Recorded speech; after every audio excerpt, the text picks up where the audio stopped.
Hello and welcome. It's The Chat. I am Manny.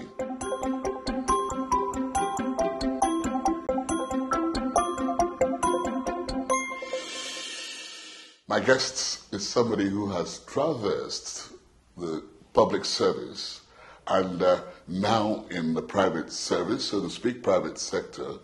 But her conclusion is the public sector is no better, or is even better than, the private sector. You would have thought that it's the other way around.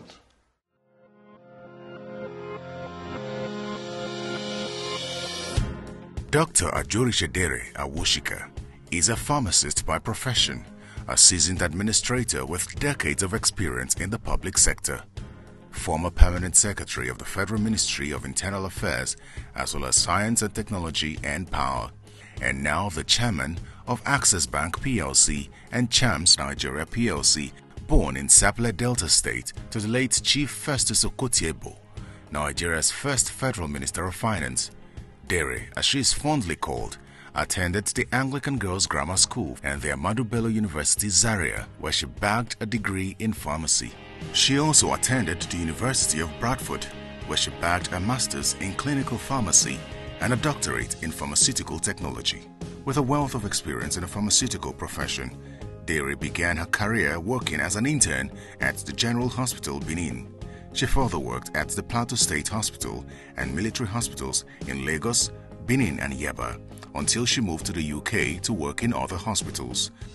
Dere is a member of the Great Britain Clinical Pharmacists Forum, an alumnus of the National Institute for Policy and Strategic Studies, NIPS, and is a fellow of the West Africa Postgraduate College of Pharmacists. As a component of her service to humanity, she set up the Christian Benevolence Foundation, a non-profit organization whose main goal is to cater to the needs of the less privileged in the society. In 2013, she joined the board of Access Bank Nigeria Plc as an independent non-executive director. 6 years afterwards, she was appointed chairman of the bank, a position she holds till date.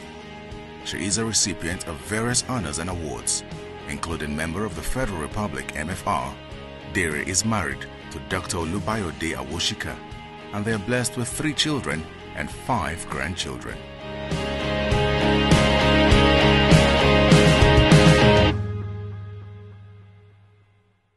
Welcome to the program, Dr. Ajoritsedere Awosika. Awosika. Right, excellent. For short, Dere. Dere, okay. You're welcome to the program. You really have traversed the civil service, being a director, being a permanent secretary and all of that. Yet, you don't think that, the private sector is better than the, public sector. Yeah, well, the reason I made that statement is this, because both sectors should be symbiotic to the other. While I was in the public sector, rules and regulations are the order of the day.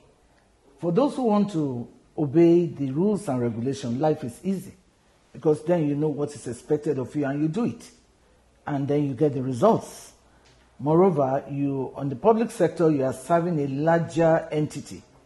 As a federal staff, you are serving the nation. You have worn a T-shirt in every sector of the economy. Of it, and I see that everybody is narrowed down to their aims and their objectives. But the public sector... Which did you find more challenging, or most challenging, so to speak, of all these areas you have worked? Ministry of Power. Ministry of Power? Yeah. So what did you find it challenging then? I find it challenging because you're asking me a question like the then president asked me that. The challenge I saw in the Ministry of Power was the challenge of why are we not having power? I didn't understand it, because all the tools were there for us to have power.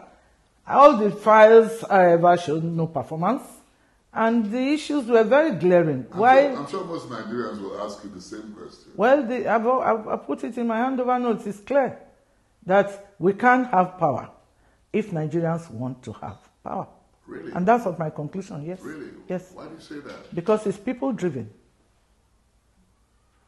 Power generation is people-driven. You need people to work in the generation. in the distribution, in the transmission, and all of this is all inclusive, not machines.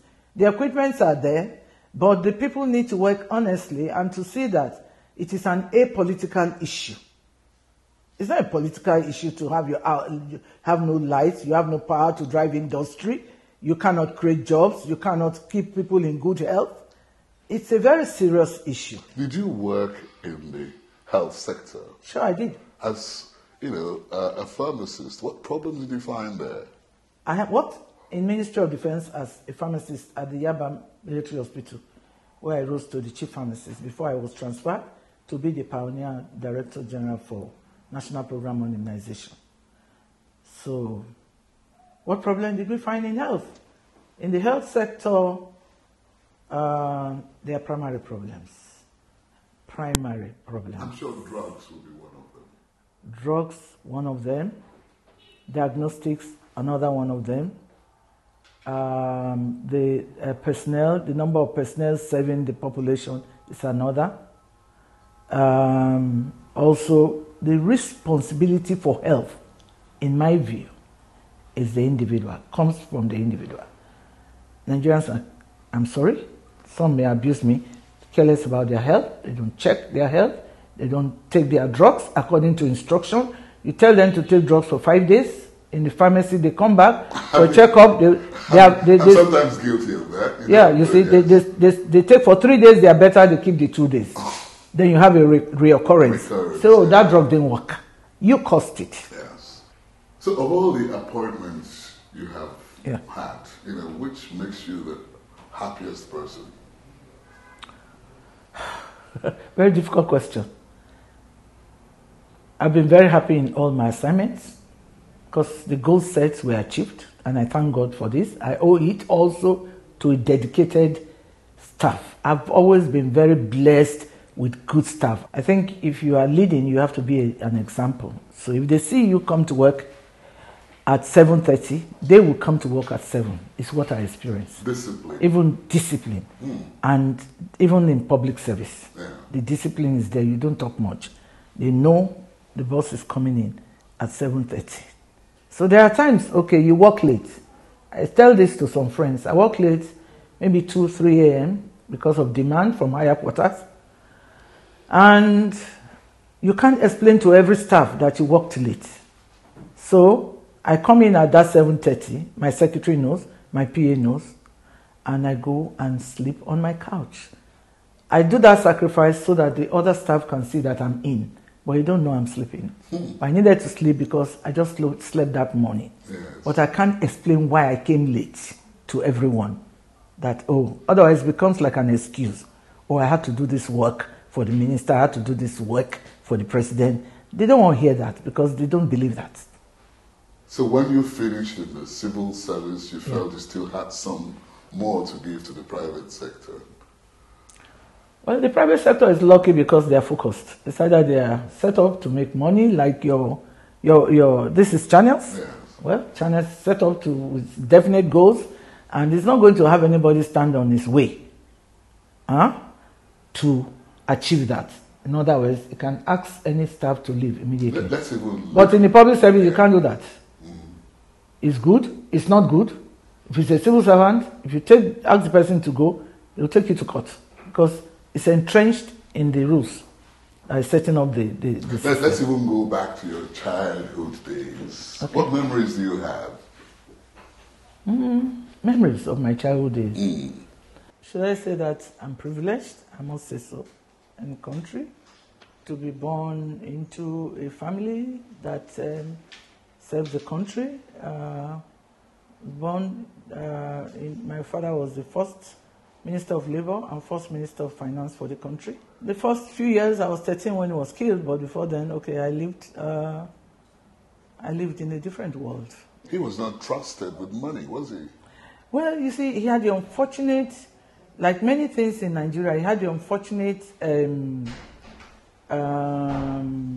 unfortunate perception because he was very rich. There's no doubt about that. But nobody cared to know how he became so rich. Well, now is the opportunity for us to know how No, did he but become what I rich? did before now is to ensure, because I know my dad, you can't take 1 shilling from his table. He's a disciplinarian. He was very rich, confirmed rich, and before he came into politics. Okay, his had mentor a lot was of money. Azikiwe, Okay. Nnamdi Azikiwe, and when he came into politics, he became a treasurer of the NCNC as of then. And people who confirmed this in his book, Chief Fefe Sokotiebo, in his times. And Chief Akinjide, who was then there, attested to the fact that part of his money, the Eco Bridge that we look at today, the money he had was used as a guarantee for Nigeria to get money from West Germany to come and build that bridge. Did he get it back? I don't know. I didn't look into that. But he was able to do that because he had his personal money. How did he have his money? Is the question people should ask. He was a robber merchant. The much I could say is that I looked into his files when we were doing the book, and I saw that every week, and I mean every week, he got £12,100 paid to him from his export of rubber. That's a huge sum It's a huge money. sum of money. So if he gets that every week, ask how much the country gets. He was somebody who was hardworking. He understands what it is to play commerce. He understood commerce. He was a businessman. And I wasn't surprised why they gave him Minister of Finance. It's not easy to get a minority given Minister of Finance. It's absolutely not easy in the First Republic, for that matter. What annoys you the most about that incident? You don't kill what you did not make. So they shouldn't have killed them. They were being ruled by Britain for a long time. There was a chance to charge them to court for whatever offense that you think they may have committed and allow them. At least there was great decorum. Well, it was a military coup. It was a military So- coup, but the military coup was masterminded wrongly. And that's one. Two, he was a minister of finance that up till today, there's no document in Nigeria that has found him guilty of taking 1 naira from Nigerian coffers. You know what Like I he liked did. most about him? Yeah. His dressing. You know? Yeah, many people say so. There he was, unique person, you know? He's not a heavy dresser, like people will say. No, Other but- time, you just, on the ceremonial basis, and that's the picture that they portray. The one that is He's 10 saying, yards yeah, away that's from. that's what media portray. But he's a very simple dresser. His buban shukutu he wears most of the time. In his house, when he's in, no matter how heavy the guest, my dad wears his shorts and ties his wrapper, no matter how big the guests are. But he's such a proud African that every year, my father takes a Chekuri dance group to play for the Queen of England, the present Queen, because he developed a rapport with the palace over there. To the extent that when he died, unlike in Nigeria, the Queen Council, nominated by them, took lawyers that took a charge of his estate in England. So he had nothing to hide. They knew what he had. They knew his banks. They knew his houses in the UK. No doubt. But Nigeria is not like that. They say things they can't confirm and they don't know. And so do not appreciate people who have struggled, who have worked hard, and who have shown themselves to be proud Africans and Nigerians. I don't want you to get too animated over this issue. No, I'm not I here because have of an your opportunity father. to tell Nigerians, Well, my father. I'm But not- also I have served the country. Yeah, and yeah, we are I'm- used to telling things about people. Yes, in this country I'm when we don't interested have in the what facts. you are doing now. What I'm doing now. Yes, Okay. I want, let's not get too animated over your No, father. no, no, I'm not. I know I'm you're- using your you're phone. proud- You're proud of your father. I am proud and of my so father. many Nigerians are. And I also want the country to pay him back for shedding his blood. And that, to me, is very important, not just for him, but for the Tafawa Balewas, for all of those that they killed in the coup unjustly in 1966. Okay. As we continue to want to have a better Nigeria, we should look at where we are coming from and apologize for our wrong. You pick a question and then read it yourself. You're not allowed to pick more than one. And, this one. This is one. Okay.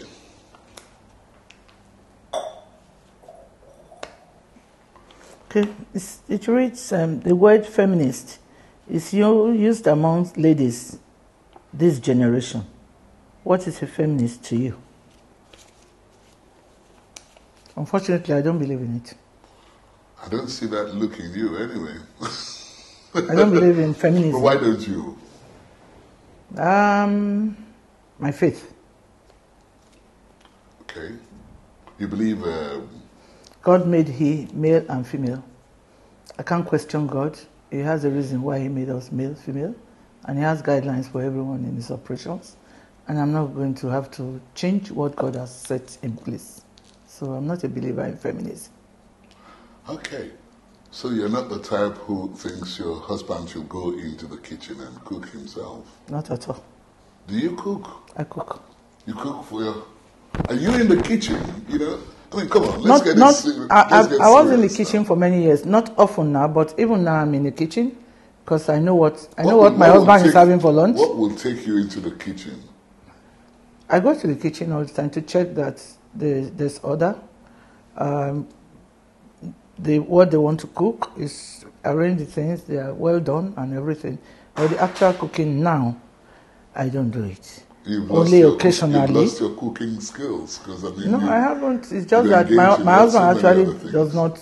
No, it's just that he feels that I've been doing it over many years. So you have nothing to prove. No, I have nothing to prove. Apart from that, the staff, they are like my own children. They would not even allow me. They would do it.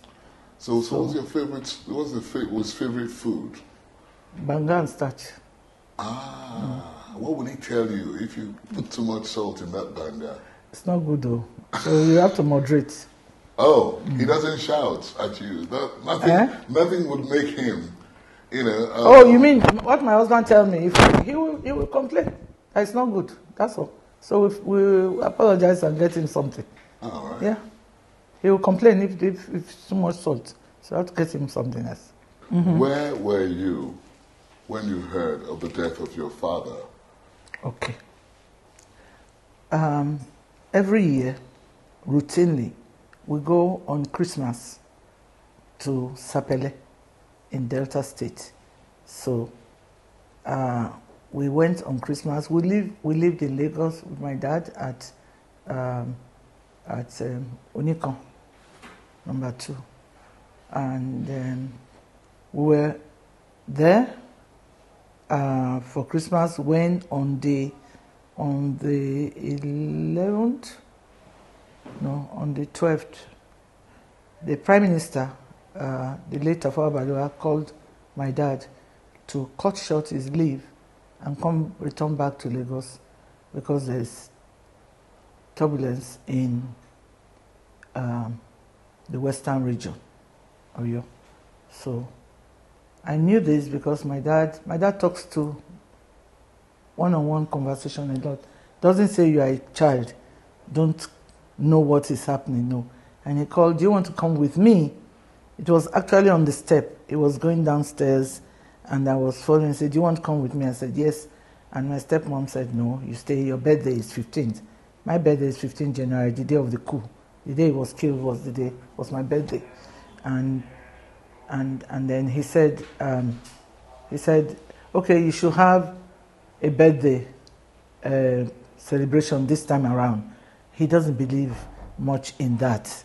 So I was shocked because my birthday is always celebrated in the library with a couple of friends, read books and take some snack and bye-bye, cut your cake.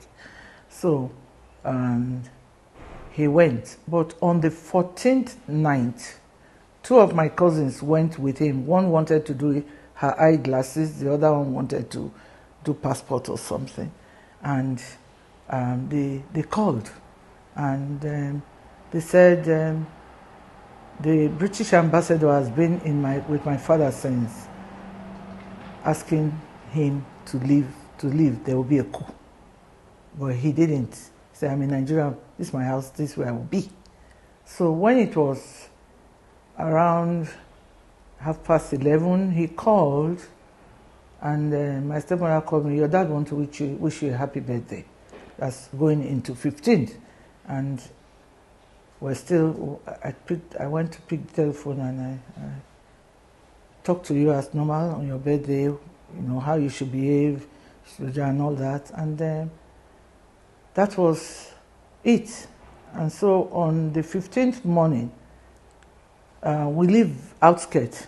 Children started arriving for my birthday. And the next thing we saw was an helicopter landing in our compound to come and give the message that there was a coup. How did I feel? I didn't believe. I told you the other story to tell you how I felt. Because I spoke to him in the night. Specifically tell me what happened when you heard the message of his death. I didn't believe, because I spoke to him up till midnight, so I didn't believe.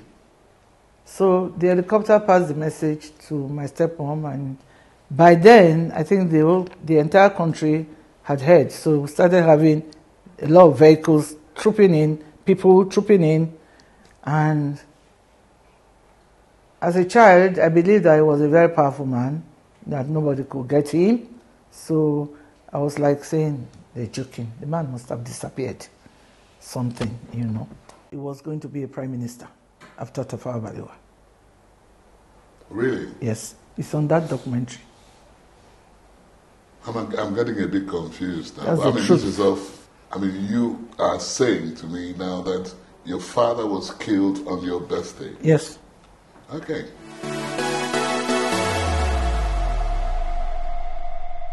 We're about to take you to the mountaintop, where you'll be for about 10 days. What are the things that you take along with you? You know, no human, but 5 things that are important to you, you cannot do without in those 10 days. Yeah. I'll take a cloth to cover myself to keep warm, because at the mountaintop it's cold. I'll take my Bible, go read. I'll take my glasses. I'll take my book, my record book. I like writing a lot, keeping records. What about reading? You don't read? Yeah, that's why I take my book and I take my record book. What kind of book I make will notes. you take along? What kind of book I will take along? Any book that I'm reading at that time, I'll take it. I always have a book I'm reading in seasons. Well, would you read just one book for 10 days? Wouldn't it be boring? Yeah, it depends on the book. Okay. So what else? Water. I'll take water with me. I'll be there for 10 days. That's already 5, isn't it? Yeah, so that's it. Who is your husband? My husband, his name simply, I call him D as an appellation, but his name is Dr. Ajoritsedere Awosika. What does he do? He's a surgeon. All right, okay. Yeah. You could have been in the same profession. Yeah, we school together. We're in the university together. You met in school? We met in school, yeah. Really? Yeah, it was. So what did he say to you? What he said? What do I say now? What he said to me? You don't remember what then, he said? What did he say? Our time was different though. He said he would want to marry me. Straight away? Yes, that's what he said. And what did you answer? I didn't answer him. Because that was not a question for me to answer. Wow. Because I wasn't thinking about marriage, so. Oh, yeah. So I just brushed it aside and went away. Well, Mrs. Awosika, it's been a pleasure. Thank you, Manny. We have been really, really blessed and honored with your presence. Thank you. We thank you. Thank you very much. It's my pleasure. Yes. To meet you and then to also air my views.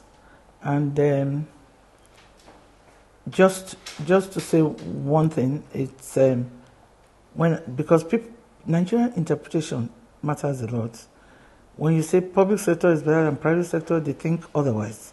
What I mean is that set rules, set system, in private sector, focused rules, focused system. So one is wider, another one is narrower. Thank you. So I thank you very much. Thank you. It's been a pleasure. Thank you. Dr. Dere Awosika has been my guest on The Chat. I am Manny. See you next time. The Chat is produced by Channels Television. You can watch it again online. Just visit our social media platforms: Twitter, YouTube, Facebook. you.